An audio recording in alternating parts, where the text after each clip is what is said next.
Welcome to Fix It Home Improvement, covering projects that every homeowner should know and great products for home and garden.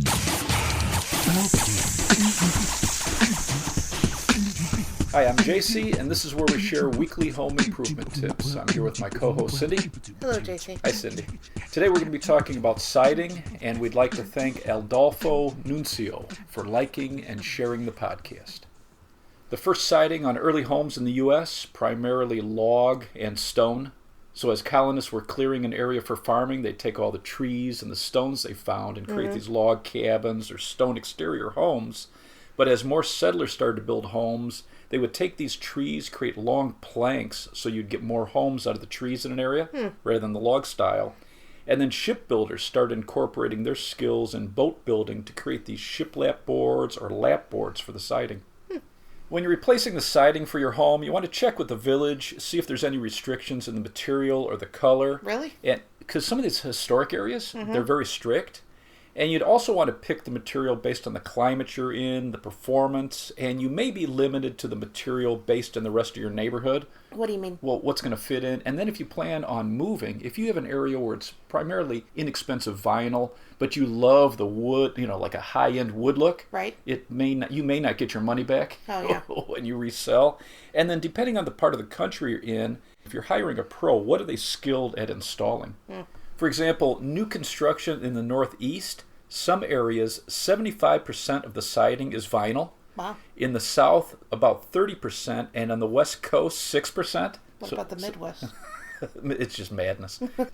Stucco in the West is about 49% of new construction. And what's interesting is, in the 1970s, brick was a third of all new homes. In the 1980s, wood was 40% of new construction. The 1990s, wood was only 33%.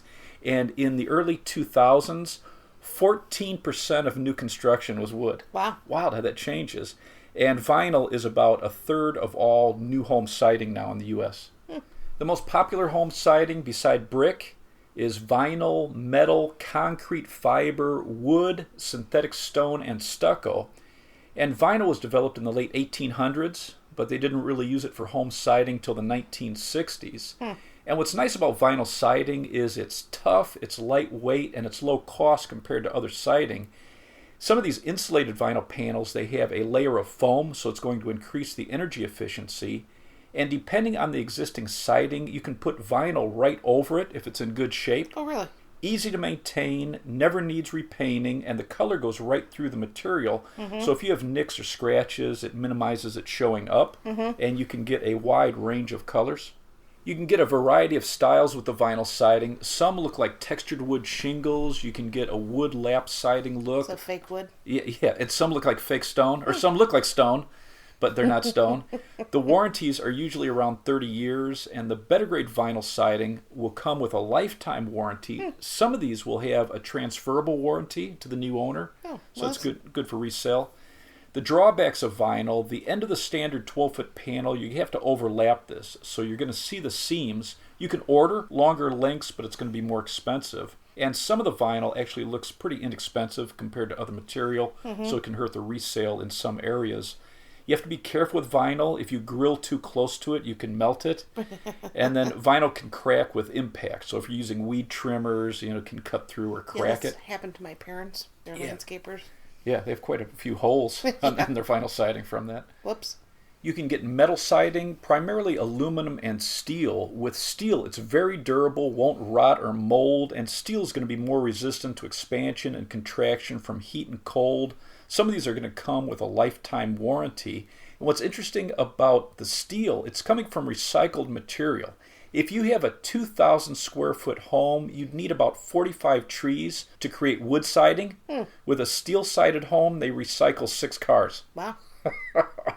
Some of the drawbacks with steel is it's heavy. It needs to be installed by someone with experience, which is going to take more time and labor. And if you scratch it, it can corrode, so you have to make sure that you reseal it.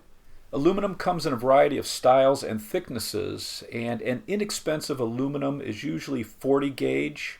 A standard is 44 gauge, and the best is 53 gauge. And really, it has 53 gauge? Yes. They couldn't do 55. And 44 gauge, they couldn't do 45. 53 gauge, the best, rated at 35-year life. What's nice about aluminum, light, easy to install, insect-proof. It's good for coastal regions because it's not affected by salt or moisture. It doesn't rust. Very low maintenance. And this is going to stand up better than vinyl in extreme cold. Right. It's fire resistant, and some insurance companies will actually give you a discount if you have aluminum siding. Some of the drawbacks to aluminum, some of the inexpensive ones look cheap. They can dent, they scratch easy, so it can be more difficult for a homeowner to install it compared to vinyl. And pros say that aluminum siding is probably going to need to be repainted in 10 to 12 years. My grandparents had aluminum siding. How'd it last? It always looked great, except on the side of the house where the story was that his brother-in-law hit the side of the house with his car backing out. So there was tear it up, or no? There was a dent, but or like vinyl, it would just crack. right. It was always painted white, so it always looked great. Yeah. Grandpa was really upset about the dent. Yeah, I'm sure. I don't want somebody to hit your house with a car. Fiber cement is growing in popularity. And these are panels made out of wood pulp, Portland cement, sand, some other additives, and water. And the James Hardie Company developed this in the 1980s. You can get the look of wood shingles or panels. You can get a board and batten style, even look like stone. You can get them pre-painted or primed, and you paint it yourself. They're termite and water resistant, fireproof, resistant to salt and UV. You can pressure wash them, but they do need to be repainted or stained over time. Pros are saying about every 15 years, and that finish is going to hold up better than painted or stained wood. It's not going to expand and contract like wood or vinyl. Most are going to have a 15 to 30-year warranty, but you can get 50-year warranties on some lines. Some insurance companies are going to give you a discount for having fiber cement because it's not flammable. That's interesting. Yeah. I didn't know that about insurance Yeah, companies. yeah. And you should shop around. They say it actually varies between the companies. The drawback with the fiber cement is they're heavy, and you can't use regular tools that you can with most other siding. So you have to cut it, install it, because it's it's cement. So you have to use special tools. Most of these manufacturers are recommending use a professional for the fiber cement. Okay. Wood siding is going to come in a range of species and grades, also styles, and you're going to pick the wood based on the finished look you want. So the more expensive grades of wood, you're going to be finishing this with a clear sealer or a semi-transparent stain, and that way you're showing off the grain, the knots, all the natural character of the wood. With the less expensive wood, you're going to finish this with a paint or a solid color stain, which is basically a paint. And with some of these finishes, they have some with the nanotechnology No way. for longer life, so very small particles that really gets into the wood. But in general, a clear finish, you're going to need to reapply this every 2 to 3 years. A semi-transparent stain every 3 to 4 years. And with paint, you're going to have to repaint it every 5 to 6 years. Which that could be pretty pricey to paint your house. Yeah, and it's more work. It's not like you're just taking 1 or 2 gallons of paint. Right. Exactly.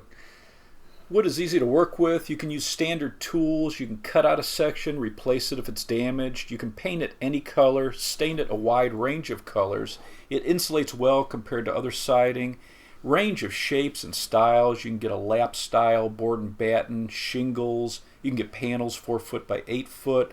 Very long lasting if you maintain it. But the drawback is you do need to maintain it more than other material. It's flammable unless treated.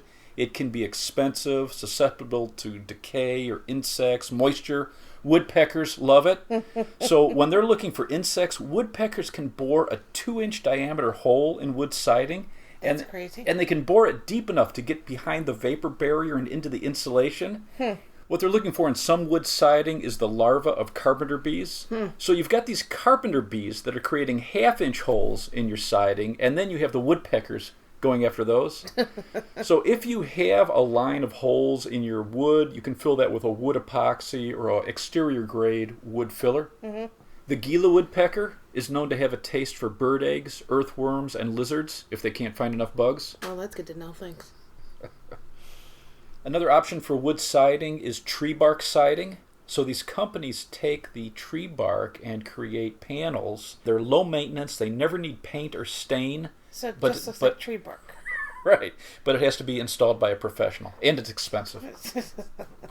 You can also get shosugiban, or some companies call it shashugiban. Yeah. This is burnt cedar boards. Okay. In ancient Japan, they found that either charring or burning wood panels, they could make it extremely durable, rot, insect, and weather resistant, and it also made it fire resistant. So it changes the fiber in the wood itself. Right, but what does it look like? So they have a couple different styles. They can lightly char this, and it's very smooth, very dark, almost black. Mm-hmm. If they put a torch to it for a longer period, you can get this alligator skin, so it's a very textured look to it. I'm going to have to look this up. So, yeah, very interesting. I've seen this used on some houseboats also, because it's just, it's very resistant to weather. Companies that create this, they torch it, then they brush it down, they rinse it clean, and then they use some type of oil, usually a tung oil, and they're heating this while they're applying the oil so it really absorbs into it to make just a very unique siding. You can also get wood engineered siding. So this is wood strands and fibers mixed with resins. They press it into these shapes. It's lightweight, it's strong, it's less expensive than solid wood and fiber cement. They're treated to resist insects, comes in a variety of styles and textures. You can get the lap, rough sawn, shingle, you can get 4x8 sheets, pre-primed or factory painted. A standard warranty on engineered wood is about a year. You have True Wood siding, so it's TRU. They have a 30-year warranty on some of their lines.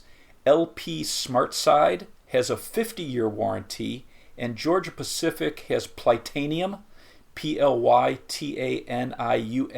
They have a lifetime limited warranty on that. Wow.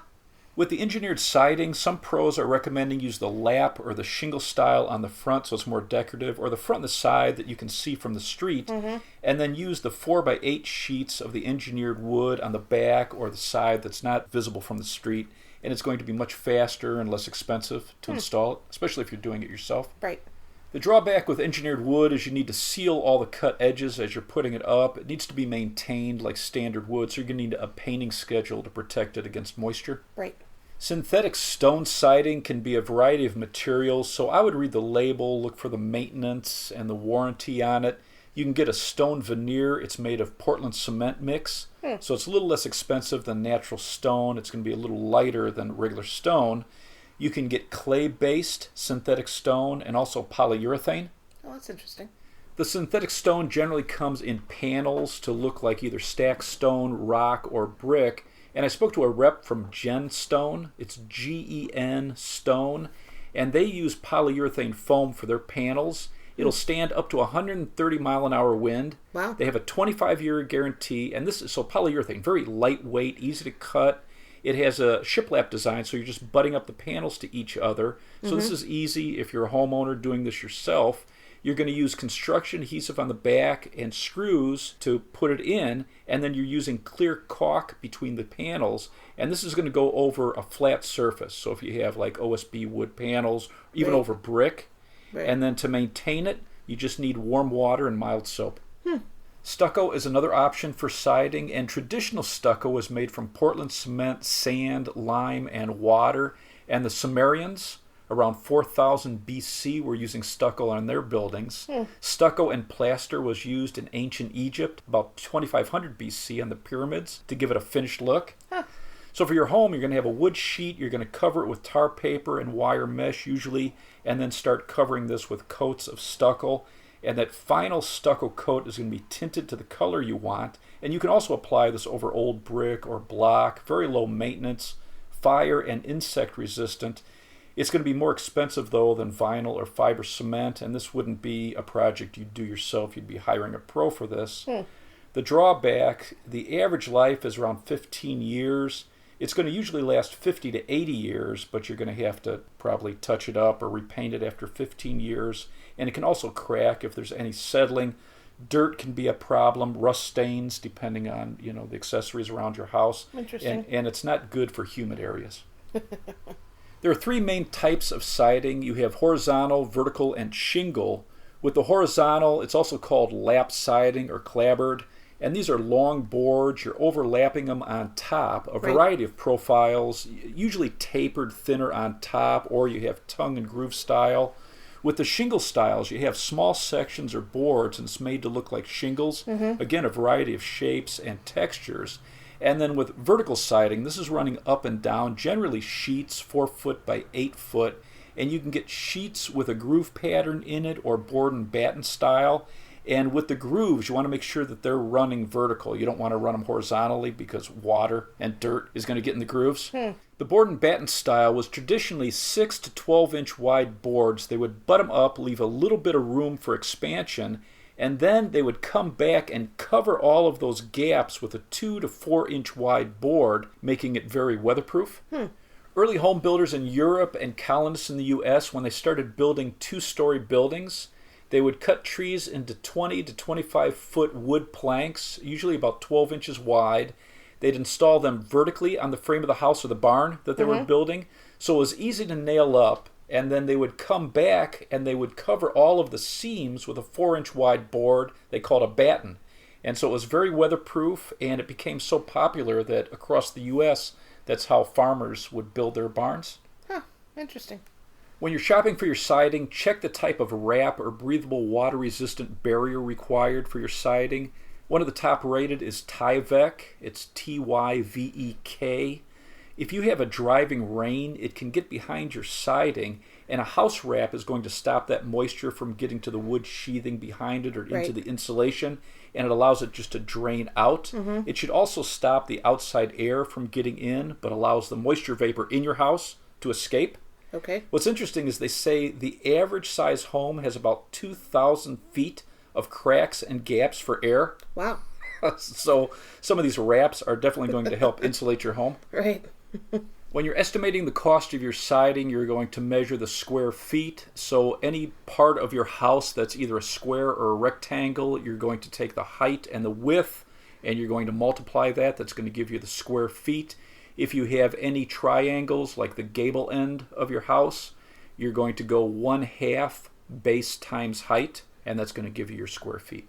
What's the gable end again? Gable end is the triangular part. So let's say on your house where your roof comes down, Oh, yeah, that's right. at the opposite ends where there's no shingles, you're going to have that triangle shape. Special. So you're going to multiply the width, find the very center, the height, and you're going to multiply those two together and divide it by 1/2 or divide it by 2. Or you can go 1/2 base times the height, or you can go 1/2 height times base. All works out. Math is fun. Prices are going to vary, but in general, vinyl is going to run you $2 to $7 per square foot. Wood, $3 to $10. Engineered wood, $2 to $5. Aluminum, $2 to $5. Steel, $4 to $8. And fiber cement, I saw it as low as $1 per square foot, Wow. up to $8 per square foot. And for a professional to install it, so for the siding and for the pro to do it, in general, it's going to run you anywhere from $5,000 to $15,000, and it's going to be for the siding, all the accessories, for the average size home, probably around 2,200 square feet. Cha-ching. And to remove the siding, be prepared to spend $1,000 to $3,000. If you're having a professional putting up your siding, make sure you get a detailed quote. You don't want any surprises. Right, yeah, because like if they're taking down the old siding, what are they doing with it? Are they disposing of it, just leaving it in the front yard? What type of vapor barrier? Does it match the type of siding you're getting? What type of corners, edges, the flashing, J-channels for around the windows and doors? Make sure they're using corrosion-resistant fasteners and the right type of sealant for your material. Generally, an ASTM C920 Class 25 caulk Well, everybody knows that, Jason. is recommended. Weather stripping, are they putting it up? The cleanup, permits. I would get a few quotes, some references, and it's always good to talk to the village inspector. A lot of times they'll have some insight into people that work in your area. Okay. You want to maintain your siding, keep it clean, you're going to add life to it, keep it looking good, and then every season have a routine of walking around the house looking for any loose caulk, gaps, or cracks. And you want to use a good quality caulk to seal out moisture. You're going to prevent damage to the house structure, also prevent mold and mildew. And generally, you're looking for that ASTM C920 caulk, usually going to be 100% acrylic polymer. So this is a high-performance caulk that most companies recommend, but check the material and your manufacturer's recommendations. And that ASTM rating, so this was originally the American Society for Testing Materials, and now it's the ASTM International. So this is a group of scientists and engineers that originally founded this in 1898. Wow. So pretty interesting. Some of the top-rated C920 caulks Red Devil Lifetime Ultra Acrylic Caulk, Sashco Big Stretch, so it's SASHCO, and then DAP Dynaflex 230, and Sikaflex Construction Sealant, and it's SIKA Flex. Some top-rated siding cleaner, Crud Cutter, KRUD, Zinsser Home Cleaner and Mildew Cleaner, that's ZINSSER. How are you not going to spell cutter? Oh, yeah. So Crud Cutter is KRUD, and then Cutter is KUTTER. Thank you, Cindy. Simple Green has their siding cleaner. ZEP, ZEP, has a siding and pressure wash that's rated very high. Mold Armor has a hose end house wash. Spray and Forget and Wet and Forget. And the Wet and Forget, you just hose it on, and then it grabs on to the dirt and mildew and mold. And with rain and wind, it slowly pulls it off the house. With the surfactant? Yes, you don't have to scrub. Which we use the Mold Armor, the Easy House Wash. We did a video on it. On your dad's The shed. right. Yeah. And it did an amazing job. Yeah, you hose it down, you let it set, and then you come back. And so the hose end sprayer has one setting where you just hose on the chemical, you let it set, and then you spin the nozzle, and then you just get water coming out of there. And it kind of creates a high pressure. But it did a really nice job because their shed was filthy. Right, yeah, it's a good video. Some of the top-rated siding companies, you have LP Smart Side, so that's Louisiana Pacific, Georgia Pacific. Isn't that funny? You'd have Louisiana Pacific and Georgia Pacific. Hilarious. Certainteed, they started in 1904, so it's CERTAIN, capital TEED, Ply Gem, so it's PLY, capital GEM. They started in 1943. Provia, so Via is VIA, Pro is PRO. And Norandex started in 1946, and it's NORANDEX. Do you have anything else to add? I would think about the climate you have, your neighborhood, the look you want, and then how much maintenance. For example, vinyl, you're going to do the least amount of work. Wood, the most amount of maintenance. Well, this week we actually took a couple field trips out into the neighborhoods over here, and it's an amazing difference. I mean, do you like the look of wood? Right. Or do you like the look of vinyl siding? And we have a difference of an opinion. Right. And some of the vinyls, I mean, they do look nice. And then some look cheap to me.